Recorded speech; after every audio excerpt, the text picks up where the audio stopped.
យ៉ាម៉ាល់ស្រូមិនតគ្រាប់បាល់ទី2ថែពីពូស្គីអត់ចូលទេ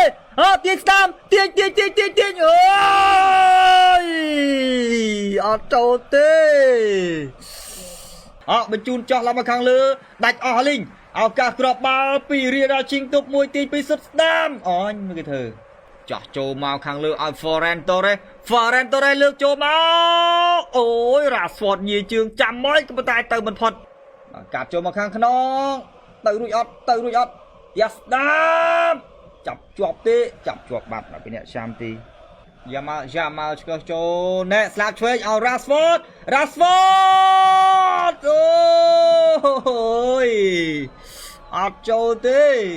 Marco Rashford ជួយបានពីអ្នកចាំទេ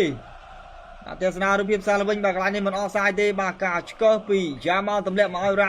Rashford ឆ្កឹះបាល់មកជើងឆ្វេងបាទប៉ះចុងដៃបន្តិចបាទព្រាមបាទអ្នកចាំទីបាទប៉ះចុងដៃអ្នកចាំទីតែបន្តិចទេយ៉ាម៉ាល់សុទ្ធខ្លួនអូយជួយបានទៀតពីអ្នកចាំទីយ៉ាម៉ាល់ឆ្កឹះចូលមកអូយ Ferran Torres អូយមកកាលញ៉ាចូល admin ចូលឡើយបងបាទខ្ញុំថាអាចនឹងទី70បាទចូលហើយបាទសម្រាប់ញ៉ាកាចអត់ចូលម្ដាយអត់ត្រូវម្ដាយដល់ចេញម្នាក់ចាំទេថាស្ដាប់ជួយបានពីក្បាលខ្សែការពារទៀតដួលហ្នឹងអាចជឿហើយផ្ដាច់ឡើងទៅខាងលើវិញភ្លាមតែត្រង់វិញពីម្ចាស់ផ្ទះទៅវិញ4អ្នកទល់នឹង2ឱកាសពីក្រុមម្ចាស់ផ្ទះទាញមួយទាញបែរទាញស្ដាំសុទ្ធស្ដាំប៉ះជាមួយនឹងក្បាលបាទពីបាទ Fermin Lopez ចោះឡើងទៅខាងលើ ត្រង់នេះឱកាសពី Torres ចូល Ferran Torres Fermin Lopez ជាអ្នកអាស៊ីឲ្យ Lopez ចូលមកភ្លាមគឺអាស៊ីបានមកគ្រាប់ឲ្យទៅ Ferran Torres ជាអ្នកសុទ្ធបញ្ចូលទីបញ្ចប់គ្រាប់បាល់បានមួយគ្រាប់បើកការនៅមុខបណ្ដោះអាសន្នពី Barcelona Ferran Torres បានមកគ្រាប់ហើយបាទមុននឹងដូរចេញបាទ Ferran Torres អាចនឹងដូរចេញដាក់ឲ្យស្គីមកវិញយើងមកទស្សនារូបភាពសាឡវិញការបញ្ជូនបាល់យ៉ាងភាពវៃឆ្លាតបាទពី Fermin Lopez ចោះមកខាងលើស្អាតណាស់បាទនេះខ្សែការពារ2នាក់របស់ក្រុមម្ចាស់ផ្ទះបាទតាមដេញក្រោយដែរក៏ប៉ុន្តែមិនទាន់ទេបាទស្អាតណាស់ Fermin អធិស្ឋានFerran Torres 1-0ហើយ Ferran Torres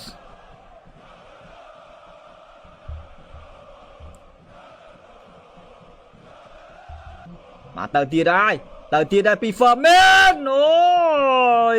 អាយ៉ាបប្លុកបានបាទពីបាទយ៉ាម៉ាល់បោះមកស្លាប់ខាងស្ដាំឲ្យញ៉ាកាចសុទ្ធឆ្វេងជើងខ្សែការពារអត់មិញដឹកបាល់ឡើងបន្តស្លាយកាត់ឲ្យដួលអាញាកដាមមិនប្រណីទេទៅវិញហើយលឿនមែនទែនឱកាសគ្រាប់បាល់តាមស្មាកាត់ចូលក្នុងត្រង់នេះទាញស្ដាមសុទ្ធឆ្វេងប្លុកជាប់ខ្សែការពារឋានស្ដាមអត់ចង់ទីទេអូយទស្សនៈមួយជើងឆ្វេងកន្លែងនេះត្រូវបានប្លុកជាប់ជាមួយនឹងខ្សែការពារហើយក៏ថែមស្ដាំមកជើងពីលើទៅទៀតបាទពីសំណាក់កីឡាករលេខ14បាទគូតេបាទគូយេបាទទៅវិញហើយមកស្លាប់ខាងស្ដាំឱកាសគ្រាប់បាល់ទី2អូយដួលក្នុងប្រអប់គ្រោះថ្នាក់លោកអញ្ញាកដាលអត់ពីនៃអីទេយ៉ាម៉ាល់ស្រូមិនតគ្រាប់បាល់ទី2ថែពីពូស្គីអត់ចូលទេទាញស្ដាំទាញអូយអត់ចូលទេបាទដេទម្លាក់ឲ្យ Rafinha កាត់ចូលក្នុងឱកាសកន្លែងនេះអត់មានថែមទេ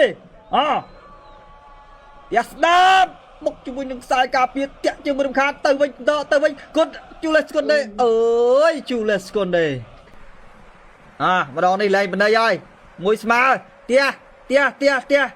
ទៅរួចអត់កាត់ឡើងមកខាងលើពេទ្រីជួយបានពេទ្រីឆ្កឹះឡើងមកខាងលើវិញរួចខ្លួនបាទបញ្ជូនចង់ដល់លោកជើងមួយរំខានពី Fermin Lopez ផ្ទះមកជើងឆ្វេងផ្ដាច់មកបាទភ្លាមពីខ្សែការពាររបស់ Barcelona បាទលេចទៅបាល់ដេកាត់ឡើងមកត្រង់នេះឲ្យ Rafinha 3-1 Rafinha ចាស់មកកន្លែងនេះអើយ Fermin Lopez ទៅមិនទាន់អ្នកសំទីទេបាទចាស់មកកន្លែងនេះស្អាតណាស់2ស្មើ ពីស្មើ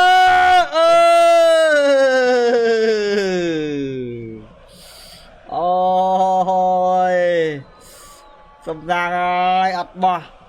មិញនេះបើបោះគ្រាប់បាល់សុតហើយបើមួយស្មើបាត់ហើយមិញតើរ៉ាឱកាសពីយ៉ាម៉ាល់មក3-1 3នាក់អូខេពូស្គីអើយរ៉ាហ្វីញ៉ាកាត់ចូលថែមទៅ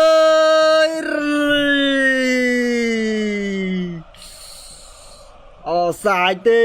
ឡាមីនយ៉ាម៉ាល់យ៉ាងម៉េចអត់អូសាយទេចូលហើយ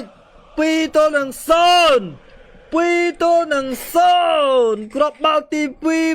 2បាទកីឡាករឡាមីនយ៉ាម៉ាល់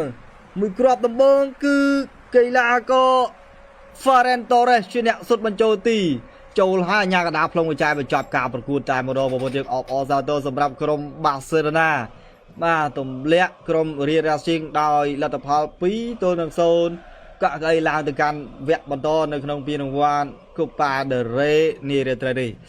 អូយបាទតានតឹងមែនទែនបងប្អូនយើងបាទទម្រាំតែធ្លាយបាទពីរគ្រាប់អរគុណច្រើនមែនទែនបាទប្រិយមិត្តទាំងអស់គ្នាដែលចំណាយពេលវេលាដ៏មានតម្លៃចូលរួមទស្សនាការផ្សាយមួយនេះតាំងពីដើមរហូតដល់ចប់